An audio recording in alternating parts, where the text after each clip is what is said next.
मित्रांनो, लिंबाचं गोड लोणचं 4च घटकांचा वापर करू. लिंब, साखर, मीठ आणि लाल तिखट पूड. चवीला अतिशय सुरेख लागतं. एकदा केलं की कमीत कमी काही दिवस तुम्हाला ते वापरता येऊ शकतं. सॉस किंवा चटणी म्हणून सुद्धा तुम्ही याचा वापर इतर कुठल्या नाश्त्याच्या पदार्थांबरोबर करू शकता.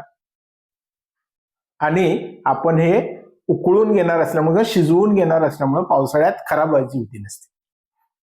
आणि यामध्ये कुठले मसाले नसल्यामुळे उपवासासाठी अगदी व्यवस्थित वापरतात. त्यामुळं हे अतिशय चविष्ट असं उपवासाचं लिंबाचं गोड लोणचं आपण आज करणार आहोत.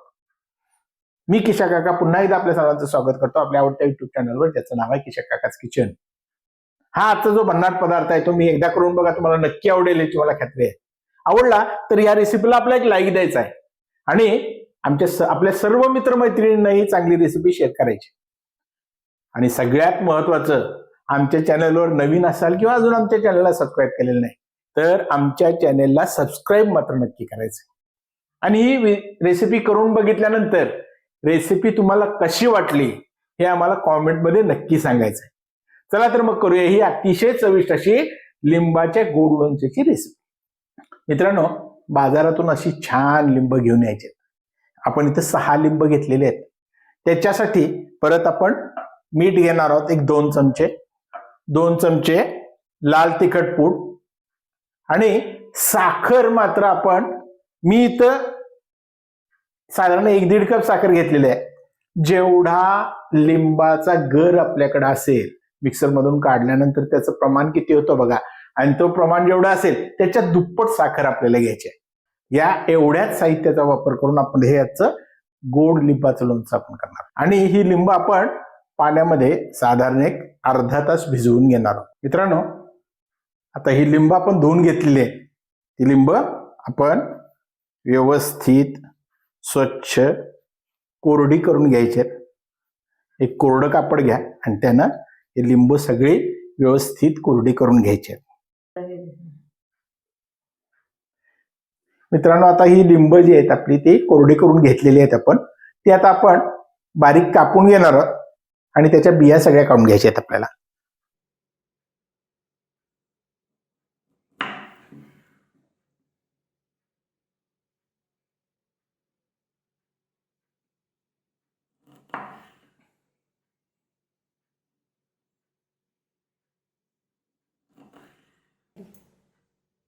याच्या बिया ज्या आहेत त्या काढून घ्यायच्या आहेत सगळ्या. मित्रांनो, हे आपण लिंब जे आहेत ती कोरडी करून कापून घेतलेले आहेत, त्याच्या बिया काढून घेतलेल्या आहेत. आता आपण ही एका काचेच्या बाउलमध्ये घेणार आहोत. यात पहिल्यांदा आपण मीठ घालून घेऊया. त्याच्यानंतर लाल तिखट पूड घालून घेऊया.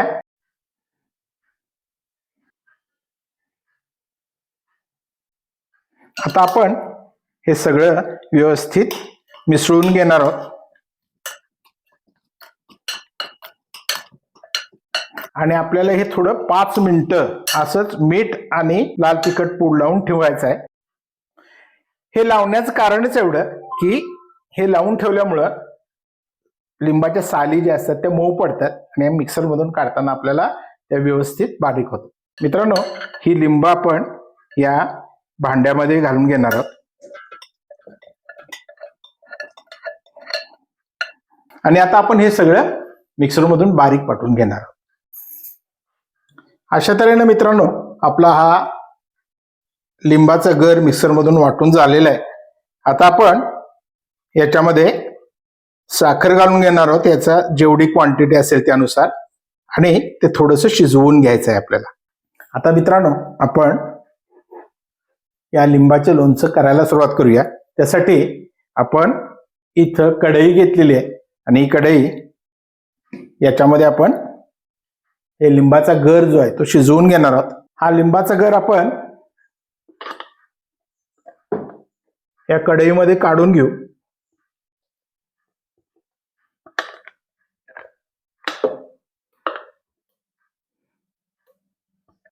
हा लिंबाचा गर आपला जो आहे तो साधारण 1 कप आहे. त्यामुळे आपण त्याच्यामध्ये 2 कप साखर घालून घेणार आहोत.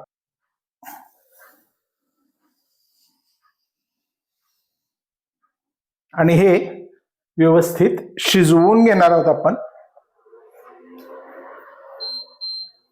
मित्रांनो, आता साखर आपली पूर्ण पातळ झालेली आहे किंवा त्याला पाणी सुटलेलं आहे व्यवस्थित. आता आपण हे चांगलं शिजवून घेणार आहोत. जोपर्यंत हे मिश्रण थोडं घट्ट होत नाही तोपर्यंत आपण हे शिजवून घेणार आहोत. जेवढं व्यवस्थित शिजेल तेवढं हे लोणचं जे आहे ते जास्त दिवस टिकतं, चवीलाही अतिशय सुरेख लागतं. जर तुम्ही हे लोणचं लगेच संपवणार असाल तर शिजवण्याची गरज नसते, तसंच वापरायला घेतलं तरी चालतं. पण ठेवणार जर असाल आणि फार दिवस जर ठेवायचं असेल तर ते शिजवावं लागतं. आता मित्रांनो, हे मिश्रण आपलं बऱ्यापैकी घट्ट झालेलं आहे. हे मिश्रण आपलं घट्ट झालेलं आहे. आपण हे बंद करून घेऊ आणि हे थोडं थंड झाल्यानंतर आपण एका बरणीमध्ये हे काढून घेणार आहोत आणि वापरायला घ्यायला हरकत नाही. मित्रांनो, हे जे लोणचं आहे आपलं ते आता थंड झालेलं आहे. आता हे आपण एका स्वच्छ बरणीमध्ये भरून घेणार आहोत. तर आपलं हे लोणचं जे आहे ते आपण काढून घेणार आहोत.